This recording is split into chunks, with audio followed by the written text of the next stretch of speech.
do a video on flashlights. Okay, we were talking about home defense the other night, and I realized I have made a ton of horrible mistakes with flashlights on my weapons. And I want to share all my screw-ups with you guys so that you'll know what I did wrong and try to avoid some of the pitfalls I fell into. Okay, let's start off with my qualifications. I am a ninja badass in the dark. Okay, and the reason I say that is because I have tons of experience in the dark trying to shoot people and wild animals. All right, now the shooting people, let's get to that first. I play airsoft. I played airsoft for years. I go to airsoft events where they have night ops. I go to airsoft events where they have buildings where it's completely pitch black dark in parts of the buildings when you go inside. So I have to think about what type of light I'm going to carry to light up my opponents and not to give away my position. When I'm hunting and hunting pigs and other animals at night, I have to think about what type of light won't give away my position when I activate it and make too much noise and surprise the wild animals.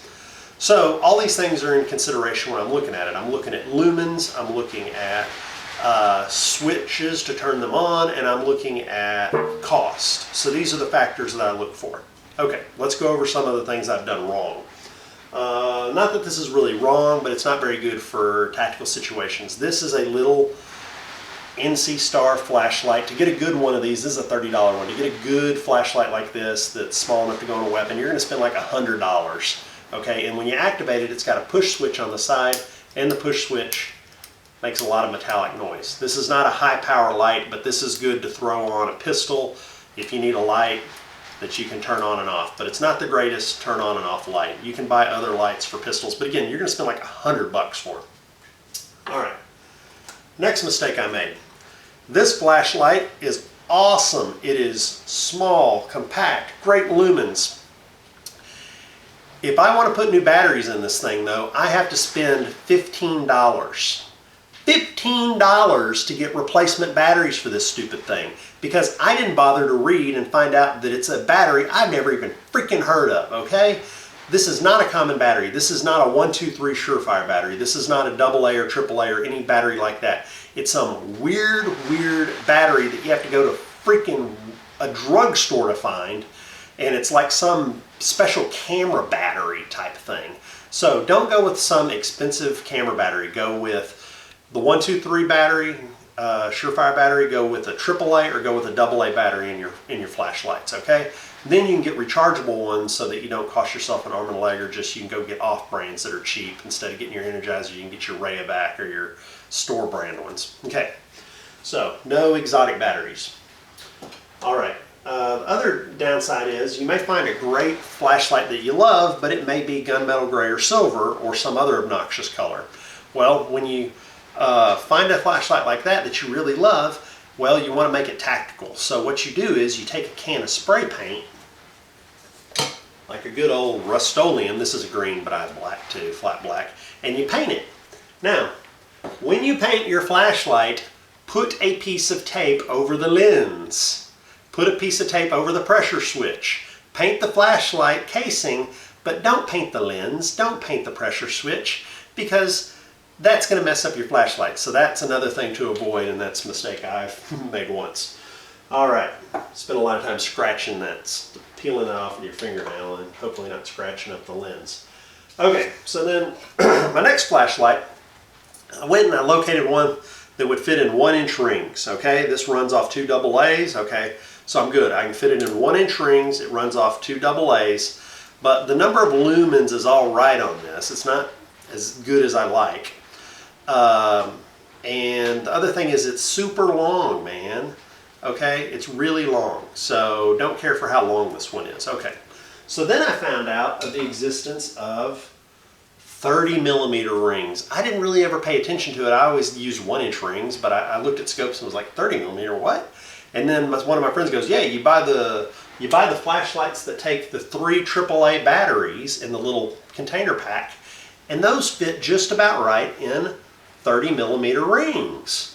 So I was like, wow, because I have so many of these flashlights people give me that are the 30mm ring flashlights. The case is like 29, 28mm. So what you do is you wrap a piece of electrical tape twice around it, and then boom, the rings fit perfectly. They don't scratch anything, and they work perfect. So again, I really like, for the size and length and shape and price, the 3 AA battery flashlight, or 3 AAA battery flashlights. So AAA, 3 batteries. Those style flashlights work really good with 30mm rings.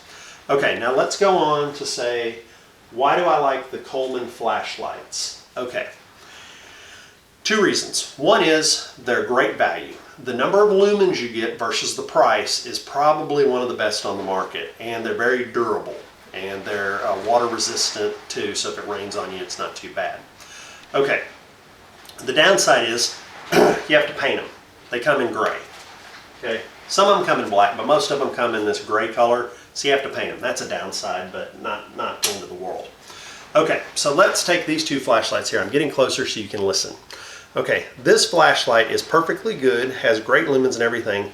The pressure switch for me is the problem. Okay, so watch this. I have to click it in, and I have to let it go to light it up, and then I have to click it to turn it off. That's a problem when you're trying to be sneaky and not let an animal hear you or a person that's close. Now, the Coleman, I can push the pressure switch and it comes on. See, you hear anything? Nope. But here, now I pushed it and it stayed on. Now I pushed it and it went off. So it does click, but you can activate it. You can flash, you know, you can do Morse code, whatever. You go, ah! But yeah, it doesn't make any noise because you can just barely touch the pressure switch. So that's nice. You mount it on the front of your weapon and you get your thumb or your finger up there and you're like, I think something's over there. And you just give it a little push. Nope, nothing there. And besides the light, you really haven't given a noise position as to where you are. So let's say you shoot it down a hall. They see the light, but they don't hear exactly where you are. You could be at the front of the hall, you could be at the back of the hall. They just see a little light. They don't hear any noise to get your exact distance. Okay, so again, just these are some experiences I've had trying all different types of flashlights mounted on my weapon. Do this. Either keep a pistol with a flashlight in a locked box to where you never can lose the 2 of them together if there's an intruder at night.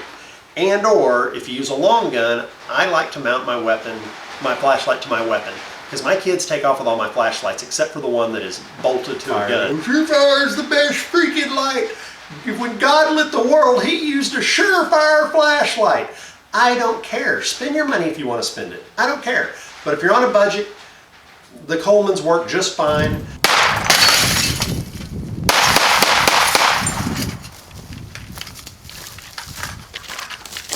Meep, meep.